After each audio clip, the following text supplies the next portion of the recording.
Hello. And we're What's live. happening, everyone? Well, we just wanted to let you see our beloved Wise who had surgery and wanted to do this from his hospital bed because he's the definition of like the Pink Flags ride or die. He's the rock. He's the definition of dedication. He's the poster child for dedication. Well, that to me, this is just one of the real important topics tonight. Also, we talking some real shit. So, but I just wanted to come in, let everybody know I'm doing all right. I'm getting better. I was gonna do the whole thing, but Sean is about to cry, I don't think so I I'll be don't. able to make it, guys. Right. So I just wanted to come in, say what's up to everybody, show everybody my love, and let them know I'll be back. And like I said, this is a real serious topic. My ladies got this tonight. I know they're gonna hold it down. I love you guys, and I just wanted to come in, shout you out, and I'll be back hopefully by next week, and we'll get things popping. 2 weeks. We 2 will see weeks. you on the 23rd. I love you, Yes, brother. We love love you. you guys. All right. All right, have a good one. I love you. Love you. Bye bye. Bye bye. Okay. You okay? I'm okay. All I'm gonna right. get through this. I'm okay. Um, our topic tonight is serious. Mm-hmm. And the thing is, a lot of people don't realize that the holidays spark a lot of domestic violence. It Yep. is the stress of trying to get everything done. You're spending money you don't have. You're spending time with people you don't need to spend the time with. You're Right. doing things that you don't want to do. A lot of times you have too much time on your hands. People are stressed out. People feel like their partner is ungrateful. And they have a lot of emotions, and a lot of people that were traumatized by the holidays when they're children. And you'd be shocked at how many of us there are. Mm-hmm. Pretty much snap.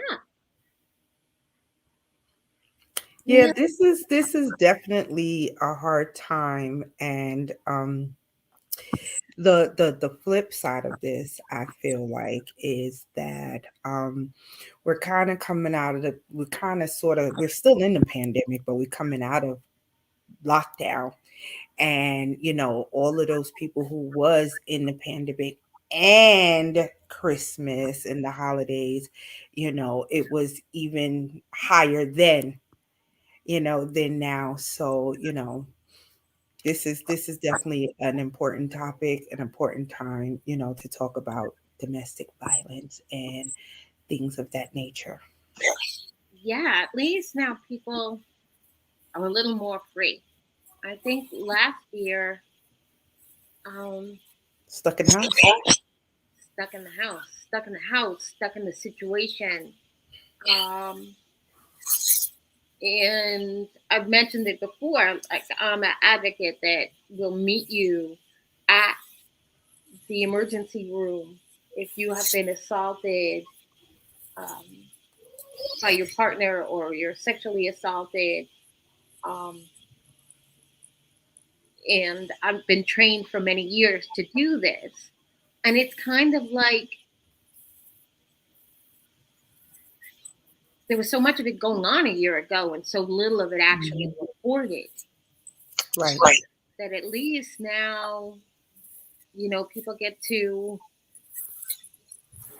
most people escape it because they make up a story that they got to get out of the house for X or Y and Z. Yeah. And you know what? This is the year But I'm really hoping that, you know, whoever is in a situation, I'm hoping they can kind of get out. I'm hoping because I literally, transparent moment, my mom was a victim of domestic violence, and it was 8 of us. And it was literally like the scene from The Color Purple where they were getting abused, and then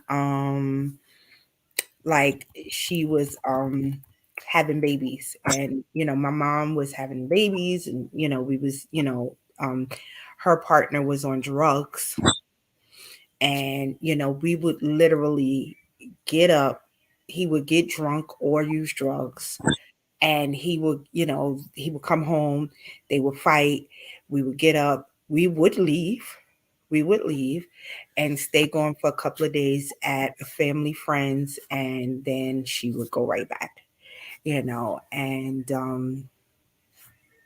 it was tough growing up in that type of situation. It really was.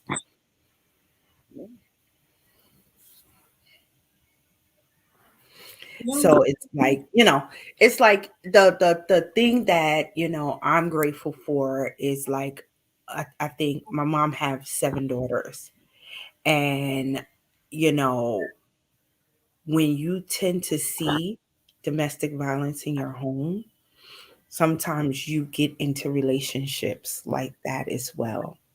So we saw our mom and 2 of my sisters experience domestic violence in their partnerships as well.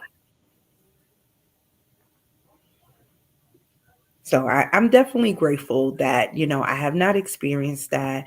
I'm definitely grateful that, um, my mom did eventually leave and things of that nature. And, she made it out fine, so I'm grateful for that. So, Barbara, I do know you have some stats for the people. Yeah. This is an increased time.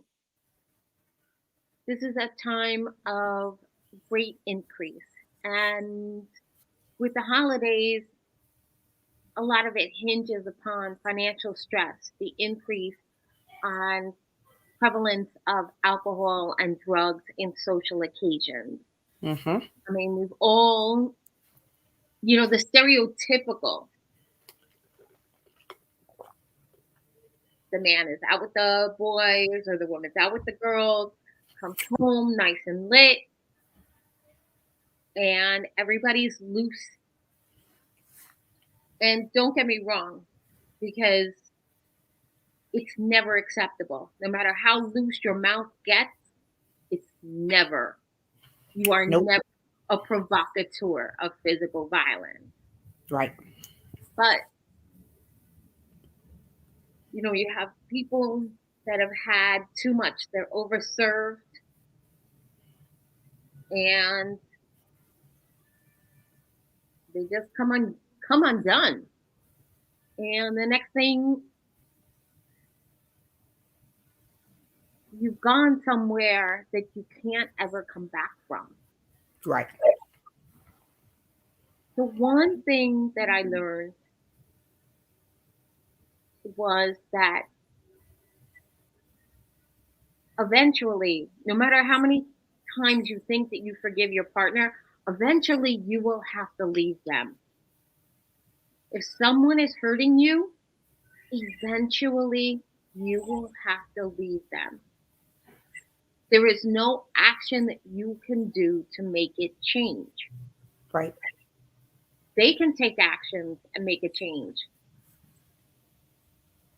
but there is nothing that you can do because you didn't cause it, you can't control it. Right. So make a safety plan.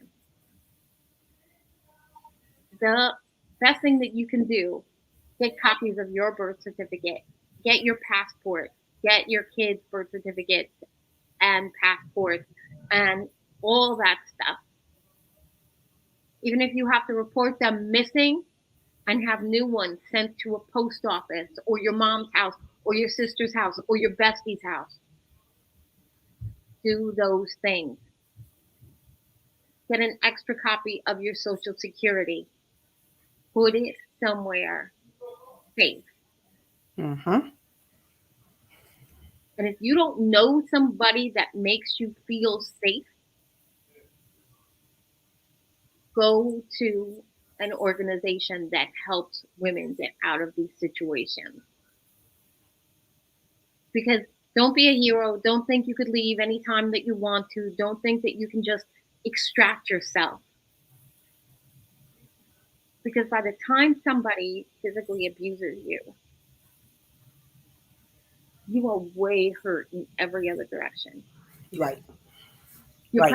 probably intellectually abused because they've been telling you Mentally. stupid since the jump. I guarantee they said something about your lack of intellect, like on the second date, way back the fuck when. You're intellectually abused, you're probably spiritually abused. Because either they're keeping you in church all the time or they're keeping you away from church.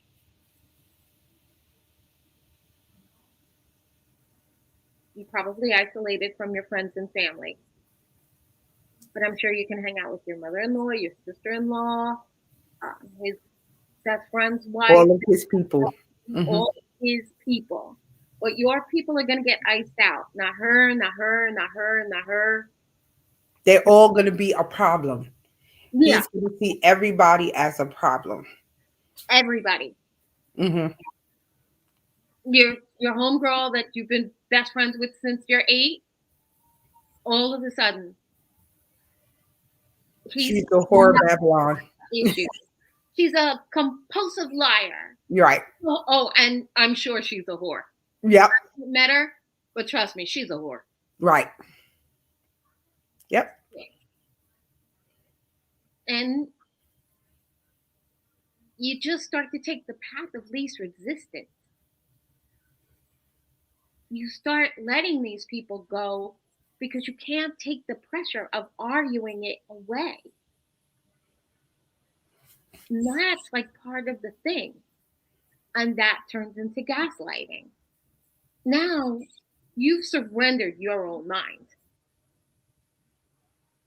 Like you've just given it up.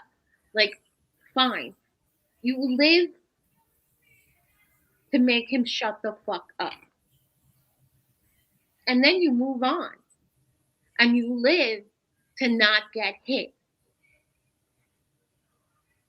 And you will become a gourmet cook.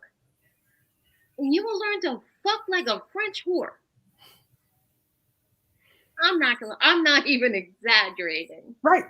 But you'll be told that you're dull and your food is shit and your job is shitty. And everybody's wife has a better job than you. Everybody's wife is prettier. Everybody's wife is hotter. Or woman or baby mama or whatever. You look in the mirror and you see this like monster. Because they fucked with your head so bad that person that he met or she met, because this is not a one-way street, that person that you were when the abuse started, it's gone. It's totally stripped.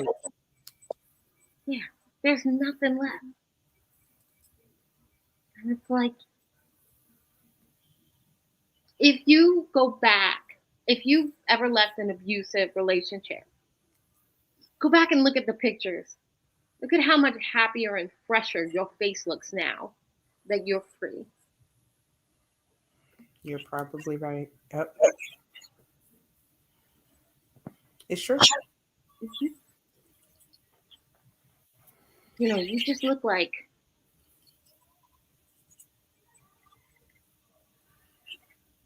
you're stressed out. You look like your face is a mask. Right. No sleep. No nothing. No rest. Yeah. None of that. And it's no way. And the one thing too, if the tension in your relationship has increased to the level that you can't handle it anymore, and there's no reason to stay until it turns physically violent. If you feel that all that talk is just too much bullshit and you can't handle it anymore, and the constant picking and pounding and bitching and moaning and whining is something that you don't want to do for the rest of your life, you can go. And those people that have been deemed unacceptable by your partner, talk to them. Because they're probably the ones who have your back, and he knows it. That's why he's, pushing them away. Absolutely. Because if he thought that they would be 100% behind him, they'd be over at your house right now. Right.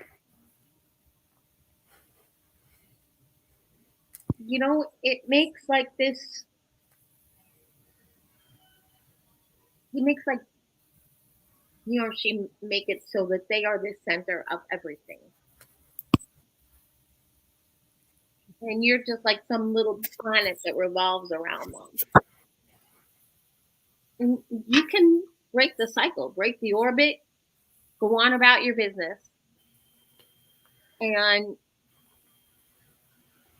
it might take more than one try. When you're really free, you're not even going to understand how good it is. Yeah. You're going to be like, I must be living some kind of dream, because this is not anything like I ever, ever, ever lived before. And that's when somebody loves you right, it's like it's not even the same thing. Right. With their When somebody love you right, it's no struggle. It's no none of that. Like it just feels right.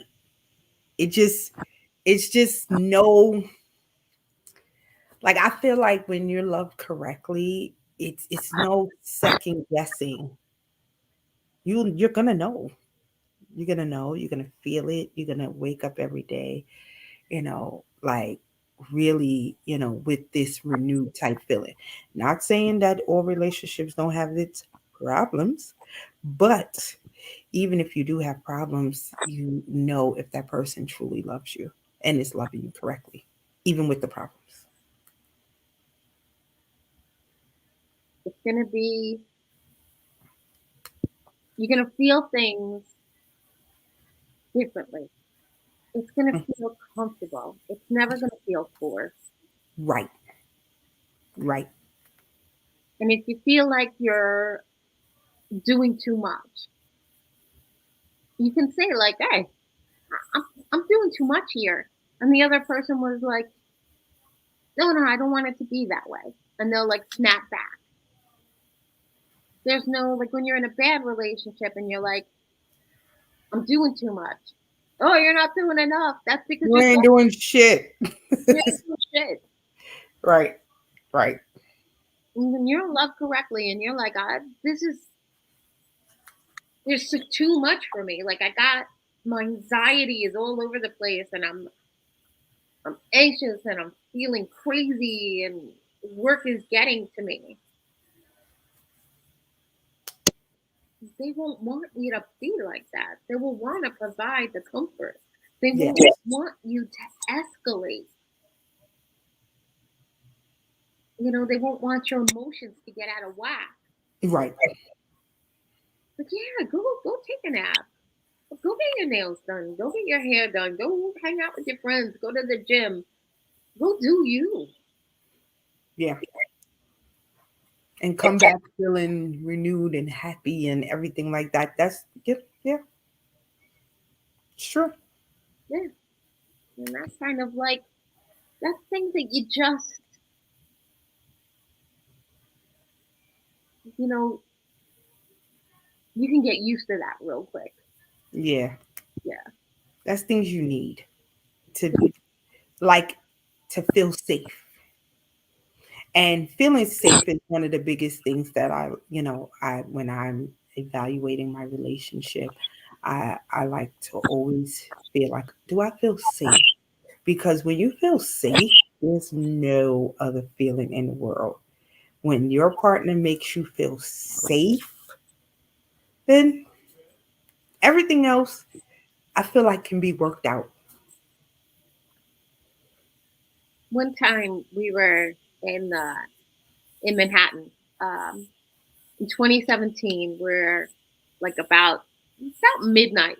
We went to see the tree in Rockefeller Center after seeing a show on Broadway, and the front, the facade of Saks Fifth Avenue. If you've never been there, at Christmas time, it's like this spectacular light show.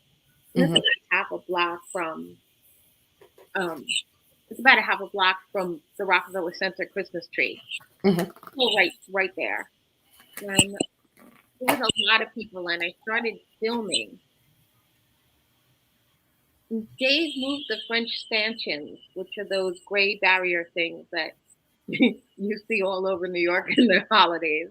Right. We just moved two of them so that none of the people could interrupt me while I was filming. And I took this like 6-minute shot, the whole thing start to finish. Because I took cinematography in college, so I can do it if nobody bothers me. But Right. I held that iPhone for 6 minutes, and it was perfect. And just at that moment, like I felt so respected and protected that I was just like over the moon. And it was brick. It was freaking brick.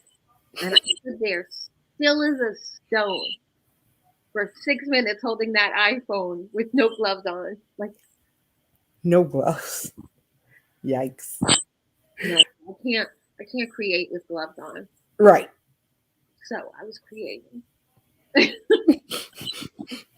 Yeah, that feeling of feeling safe, secure, protected, like you said, respected. Like it's just no other type feeling, you know? And when you know, and when you don't feel safe, or when your partner don't even make it an effort to make you feel safe, that's red flag. I don't even know if it's a pink flag. I think it might be a red flag. That's a red flag. But like when you have to remind somebody that doing something doesn't make you feel safe, like they aren't already keyed in with why that would not make you feel safe, Right, that's a pink flag. right. Like they don't understand. And we are like two Bronx girls. Like Sean We and I, up we in are the house. exactly like to being on the subway by yourself at 2 o'clock in the morning is no mystery No, to Miss no. Hedley Williams or myself. Like none at all. 4 o'clock, 4 o'clock in the morning, standing there waiting for the subway when the club closes. Those were the days. Yep, those were the days. With any luck, you were getting off to go to the diner. Right. Your friends got lucky. That poor man had 7 girls in his car. You ain't never lied. You know I ain't lying. You know. Yeah. Is he driving you home? He's driving us home. He's driving all of us home. Right. Right. You want my number? You gotta drive me and my girls home. Yeah. If you got good friends like that, your friends got you a ride too. She did not leave you. Yes, yes. That was a girl It was code. like being a Marine. Right. You're left behind. Exactly. That was a girl code. When you got good friends, she's getting you a ride, and then she's dropping home last. Good friends help you move. Great friends get you your drunken ass a ride home Yes, indeed. with a stop at White Castle. Yes. Go to this drive-through real quick because I gotta sop this liquor up, and yeah. The White Castle near Fordham University. Yes. That is the most lit spot in New York City about 4:45 in the morning. No, it's multi-generational. Right. Right. Yeah, that's definitely was the spot. Actually, Fordham Road is where my very first apartment was. Ooh, Off of Fordham Road on Morris Avenue. oh, that wasn't bad. My very first apartment was on Morris Avenue. Yep. So yeah, I know the White Castle. Very well. But I guess Right. some good, like, good pizza and shit over there. No, you know what was my Spanish food? Oh, I could The do that Spanish right food now. was to I die could for. have some Dominican chicken. I could space some Dominican chicken and rice and beans right now. I could, and like those Right. those like maduros, like with a pudding consistency. It was like holding a greasy piece of pudding. It was so sweet and sticky. Yeah. Hmm. That's what I miss. I'm in Georgia now, and we always talk about the trade-off for New York food versus Georgia food.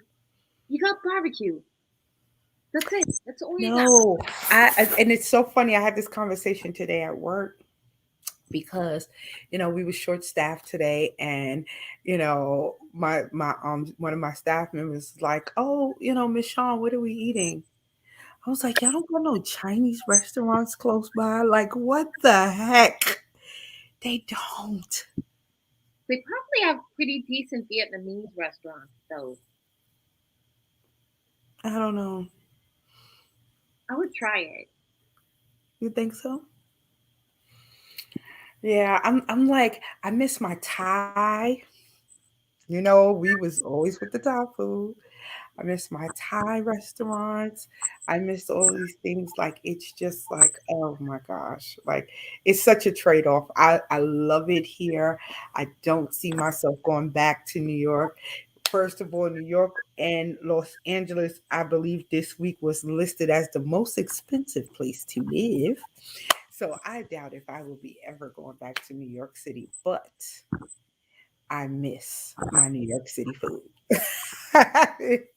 Miss it, miss it, miss it. Yeah. There's nothing like it. There's nothing like New York City. Pizza, Chinese, all of that. Nothing like it. No, the I went with my bonus daughter Mhm. to that Indian place Mm. in Baldwin. Okay. It was It was really good. But I need like La Caridad, Mm. right? Yeah. Yeah. Yeah. Like I miss next time I come to New York, next time I fly that way, I will be visiting my new grandson Mm. in January.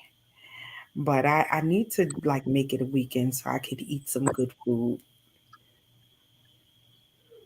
What? A week?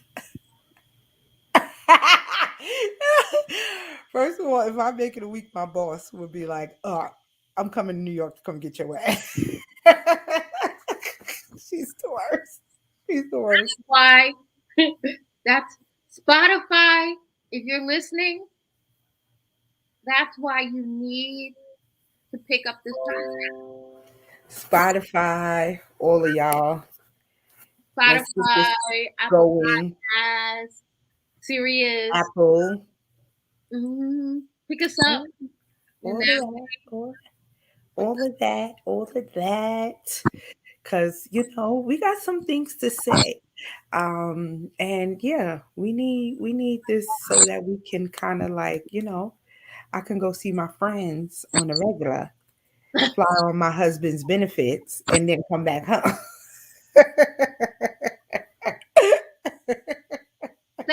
that. Right, all of that. All of that. Yeah. So, Barbara, Yes, the ma'am. holidays are coming up, Yeah. and I was just thinking as we're talking about things and the holidays, and on a different note, not so somber, like what is like the perfect gift for someone who has almost everything? What do you think is like the perfect gift? Like, let's give our audience like, a great gift ideas kind of thing, because in 2020 21 we was in lockdown. We are still in the pandemic, but we got some freedom going on. What it shouldn't be no shabby gifts in 2021. No, there should not be any shabby gifts. Things that are personal. Hmm. Things that when you love someone, you should want to give them the kind of gift that is it's inside. Like it's an inside idea. Like something that only you know. Mm-hmm. Something that when you tell other people, they're gonna be like, that's so random. But to you it's not. Right. You it's like a thing. Um, the best gift I think that I ever gave, the best gift that I thought I ever gave Dave was the hammock. I was I like, loved your oh, hammock. I loved your hammock. you know what? He liked it. He liked the theory of it, Mm-hmm. but he did not. I don't think he ever loved it. Okay. He made me feel several different kind of ways. Mm. But another gift that I got him was everything. I'd gotten him this limited edition Eagles lithograph with their Super Bowl parade. Nice. It's really cool. And it was just like, how did you know? Where did you find it? Where did it come from? Like, what? It was like, but then in 2019, I got him like his dream gift and I poured over it and I put so much time into it. I got him tickets to like a NASCAR race in Tennessee, and we were Mm. the whole week, and we were gonna drive down there, and we were gonna do this, and we were gonna do that, and we were gonna go to Nashville, like when we were down there, and places we never been. And by the time April of 2020 came, We was in the house. You was watching NASCAR on the TV. You was watching NASCAR on TV. it wasn't even any NASCAR. There was no sports. Right, right. Because There was not a fucking thing. it wasn't nothing going on. No, absolutely nothing. And then some months later, the first race that they actually had that could have fans was in New Hampshire. Mm-hmm. So I quick got tickets And it was like the week before my birthday too. I quick got tickets and I was like, Merry Christmas. It was like August. It was hot as fuck. It's like 100 degrees in the shade. Oh my Merry Christmas. gosh. So what is the best gift you ever got?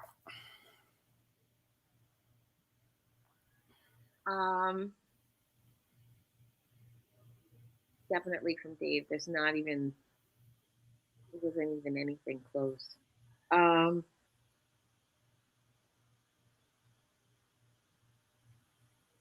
think that it might have been the tickets to see Beautiful. It's like one of my, growing up, one of my mom and her friends, one of the records that they listened to a lot was Carole King's Tapestry. Mm-hmm. And there were certain, since my mother's no longer in the world, Right. and she would be turning 80 on Sunday, Mm-hmm. the music that she listened to, whenever I hear it, it kind of like, it feels that, you know, I'm going to tell you, when Miss Audrey has a lot of years ahead of us, but something's going to be like forever gone when Miss Audrey is no longer here. Right. So I sat there and you got like baller tickets. There's definitely, when Dave gives you, he doesn't give you half-ass. When I love Dave that. gives you, he gives you baller. I love it. Yeah, and it's like, if we're doing it for no reason, we'll do Groupon, we'll do whatever. But if he is giving you for your birthday or for Christmas or for Valentine's Day, you are going like 100. It was a third row center, and like in the mezzanine, like third row center, I sat there and sobbed for the entire, sobbed.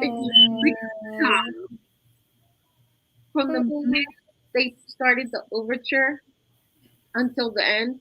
I danced, I sang, but I sobbed. Right. Right. Oh, that is. Yeah. Yeah. And you know what? I was like, collect ourselves. Yeah. I do believe that, and I was going to kind of say this, the best gifts are the well thought out, Yeah. the most like, so I want to say when me and Kevin was dating, we went to Hawaii early in our relationship. We went to Hawaii and we was strolling through the mall, and I was like, I'm a big Michael Kors fan. And I was just like, oh, that bag is so nice. Like, I saw this bag. I fell in love with the bag. I was like, oh my God, I love this bag. The next day, I was taking a nap and I woke up and Kevin was not there. So I'm like, where are you, sir? Like, we're in Hawaii. Like, where are you? And he came upstairs with the bag that I was admiring the day before. And I just was like, oh my God. Like, I just, one, like, I didn't think, how you just, the things that, it's like, okay, you admire it. Oh, you think you want it, possibly want it or whatever. And you could probably get it yourself. But when someone thinks enough of you to say, you know what, I want to see a smile on this person's face if I get them this, I think those are the best gifts. I think those are the best gifts. Now, I have to say, I have grown to be the gift card queen. But if it comes down to it, I can give like, if I really think about it, I, can give like really good gifts. Like, if I think about it, and stuff like that, I can give like really, really good gifts, that, is well thought out, because I think those are the ones that's important. Like, you know, I just think people should think about when you give gifts, I think you should think before you kind of think. Not just, oh, let me just get this and just, Like, I have a big family. And a couple of years ago, we instituted like a grab bag. You get somebody's name, oh yeah, we do that too. you have a price because it gets crazy. Secret If Santa. you get, if you get like a fuck ton of $10 gifts that are just not even gonna matter, Right. you do something like this where this is you spend a good buck and you have to think about it. And my brother-in-law, who I don't have a lot in common with, like, really not. Like, we don't have anything in common. Maybe a little bit of music, but not much of anything. Right. And I was like, I want a white spa robe. Oh, wait, who? A white spa robe, one of those fluffy ones, like you get in Spa robe. Yes. And it's like my prized possession. It is now my hot tub robe. I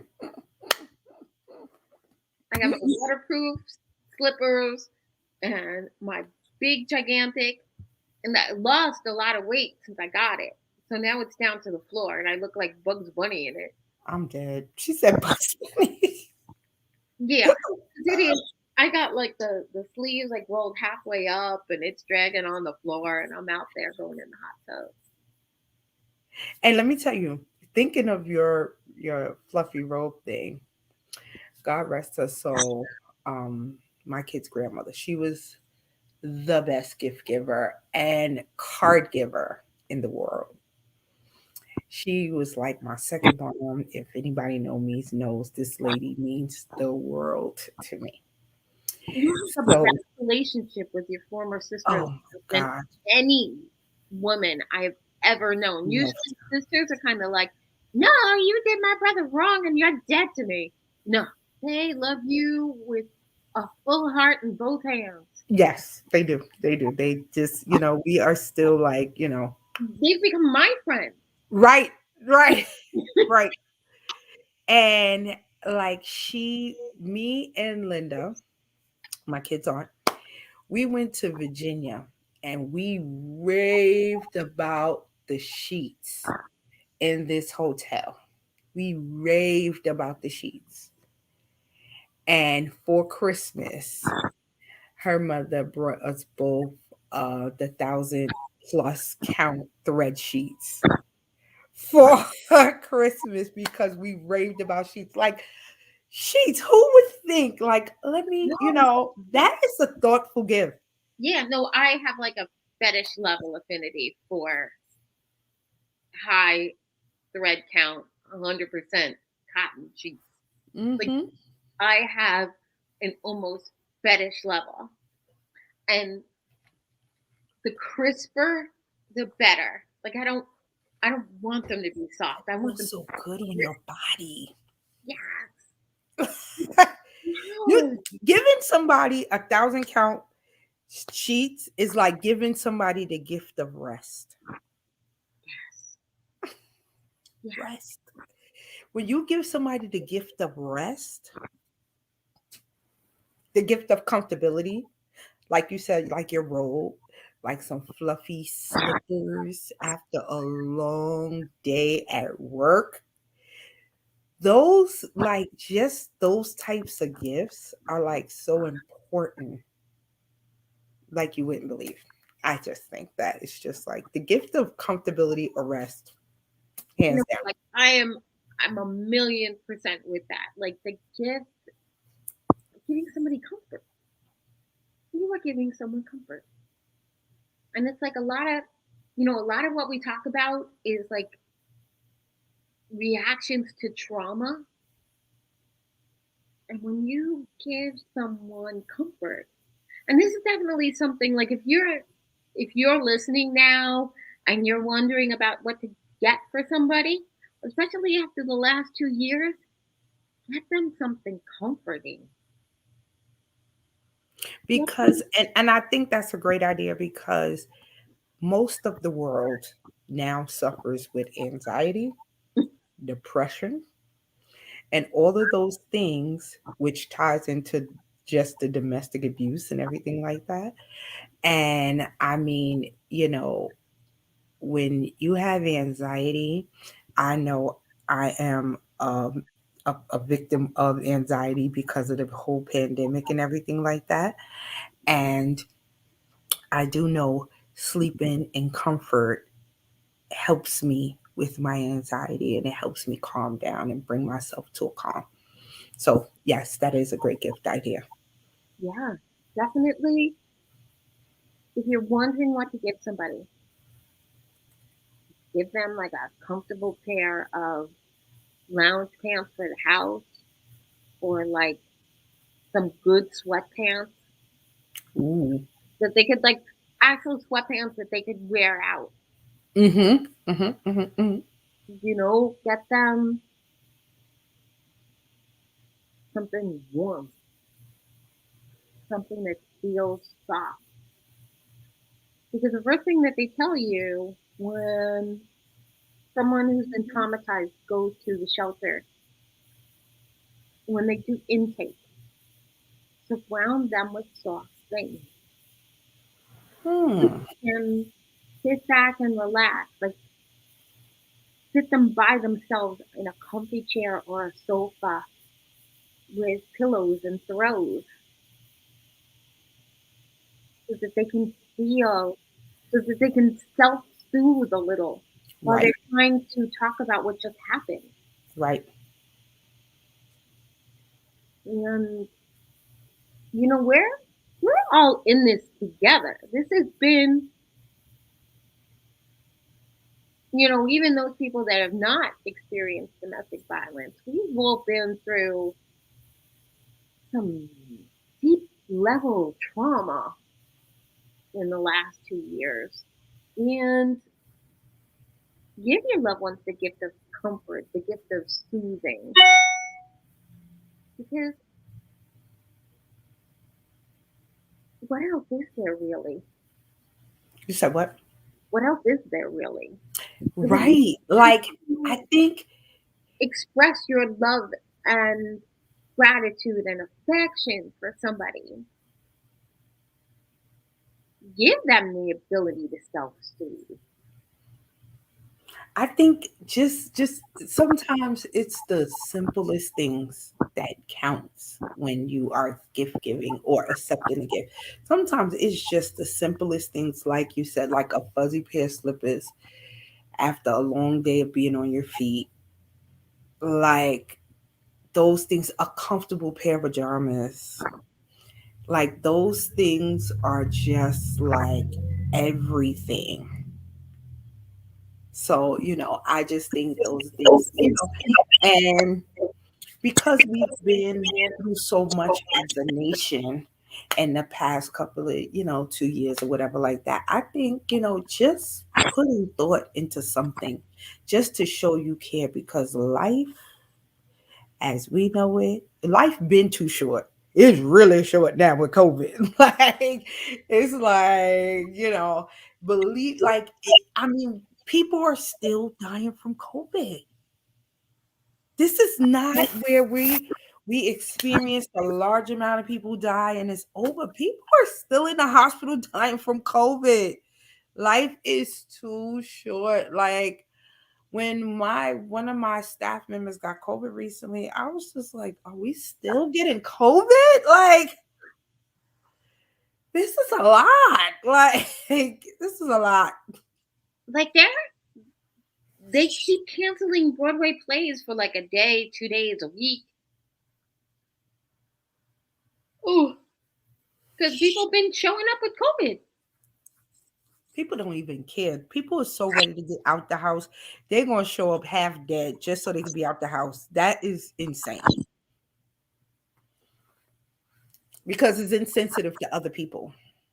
It is insensitive to other people. It's very insensitive to other people. And one of the things, people are like, the mandates aren't fair. Nobody should tell me what to do with my body. And I'm like, at the same time, the Supreme Court is deciding whether or not it's okay to overturn Roe versus Wade. Right.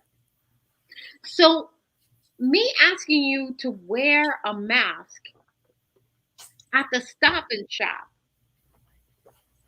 violates your right.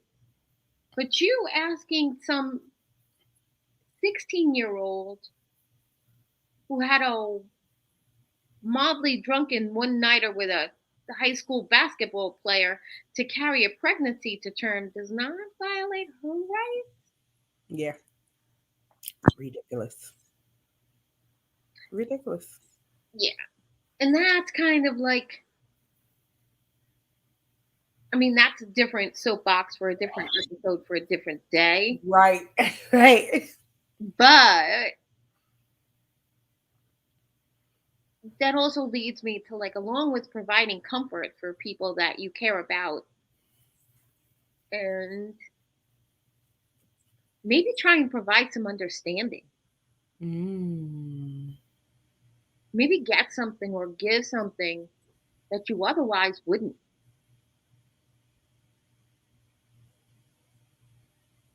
Maybe talk to somebody and ask them why. That's good. Because I think that we've gotten to an almost bigger epidemic than the pandemic is the lack of understanding. Nobody wants to hear anybody else's point of view. Nope.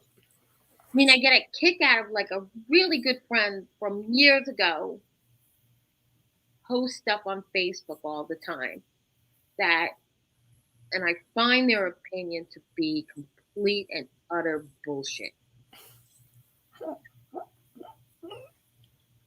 I care about them very much. If they showed up at my door at 4:00 in the morning and said, let them in. I blew a tire outside, I need to, like, come in and have a cup of coffee and wait till morning. Yeah, sure, come in. You want me to throw a little bourbon in that coffee? You want me to get you some cookies? Like, you're in. Right. But if you post one more thing about Stop the Steal, I'm going to drive to your house and blow out your fucking tire. So here I am. One of my big joys of every day is not to block that person. It's to block the person that they shared the post from. Right. Right. Anne Marie so-and-so posted a picture of, like, Joe Biden being evicted from the White House. I just, like, block Anne Marie. Right. I don't give a fuck about her. Right. I don't want to have a conversation with her. But maybe, in an effort to be more kind and more understanding to your fellow man, you should talk to somebody that you know, or that you believe that they have a batshit point of view. I'm not even gonna lie. I'm like a person, I got strong beliefs. Like, tell me why you don't want to get vaccinated. Tell me why you.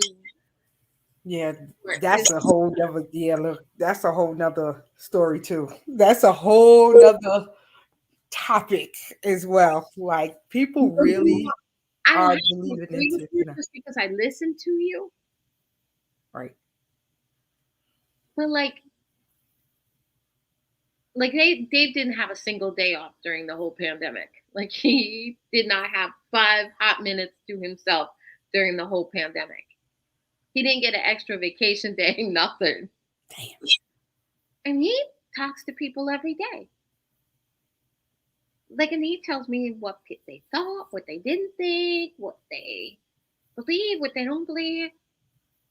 Most of it, I'm kind of like, aren't these people educated? They sound like fucking morons.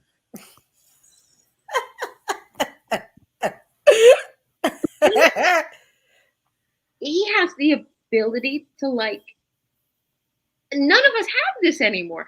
He has the ability to have a dialogue with these people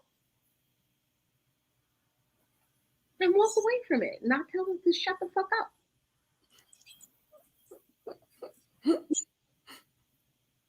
I think I could be like Dave sometimes. Yeah, I think you can. I think I can't. I'll walk away like, but I would sit there and listen to the bullshit. I can be like Dave sometimes. I can be. See, that's the gift of listening. That's the gift of listening. It makes somebody feel important for 5 minutes. I know how to make somebody feel important for a good half hour, but it doesn't require listening. Right.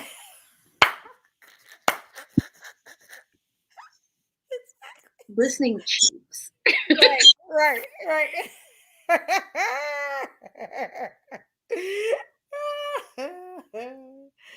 Oh gosh. No.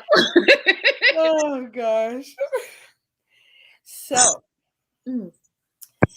what is our next topic for when Wise is back? Do you know yet? I think. Now, I know we discussed this.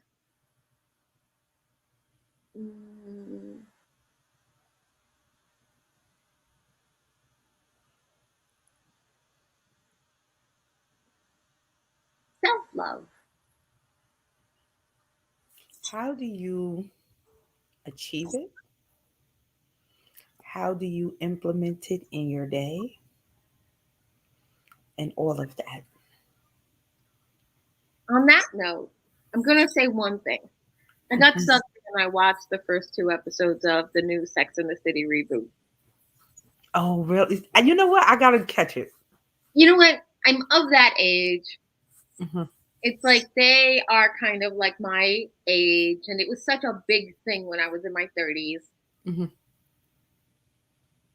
And in the first episode, Carrie asks her husband about masturbation. You've been with this guy since 1996. You've never seen him beat the meat? The meat that he has served you on every episode of this show and 2 movies? Like, you never went over this? I think I asked Dave on the second date. Like, what is it? Do you do it? How do you do it? Can I watch?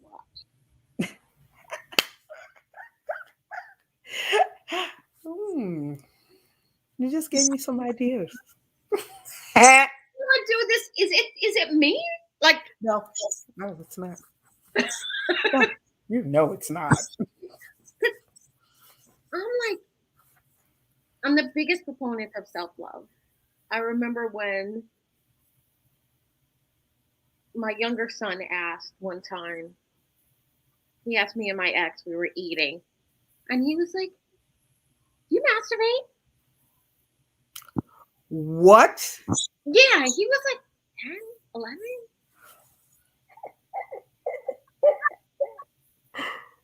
How did you He was like, "Ask your mother." And I was like, "Of course I do. If you don't know how to love yourself, how are you going to know how to love anybody else?" That was a good lesson. Yeah. I'm like, so what do you need? You need condoms, you need lube, you want to, I mean, spit is for peasants.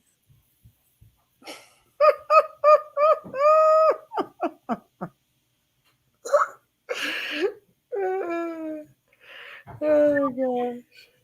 Yeah, and I was like, okay, well, I think the next birthday included some personal hygiene items. That's dope. My older one, he would never ask for condoms. So I had a network of people that I knew could bring it up. And I'm like, if I owe you money for condoms, let me know. And he had a steady supply. He always had a steady supply because I was kind of like, look, you know, speaking of the person that I grew up with, whose friends I block on Facebook, Mm-hmm. shout out. Yeah. He was part of the condom supply chain. I love it. I love it. I love it. Yeah. So self love is definitely. I love that. I love that topic because it's important, especially nowadays. As you get older, me and my boss was just talking about this, like how we are different in our 40s than we was in our 20s and 30s, and the things we accepted then and that we don't accept now. So I'm for this. I am excited 2 weeks from now to even talk about this. More than just self love. I don't mean to make light of it. Self love is a lot more than just masturbation. Yeah, of course, but that's a part of it. You know, like self care. It's about knowing that no is a full sentence and the whole thing. Right, right, right. So I'm excited about that. We are at an hour. We are at an hour, and when we talk about self love, we will be looking rather festive because it will Yes, also be our Christmas episode. yes, yes, yes, yes. I'm gonna come with my Christmas hat. We love you guys. Thank you. Thank 2 you, weeks, everybody that came out guys. and Feel watched better. Feel Better. We love you. We love you. We can't wait for you to be up and around. Thank you so much. 2 weeks. Okay, bark next. Oh, all right. Yeah, I don't know what that is. 2 weeks. Bye. Bye.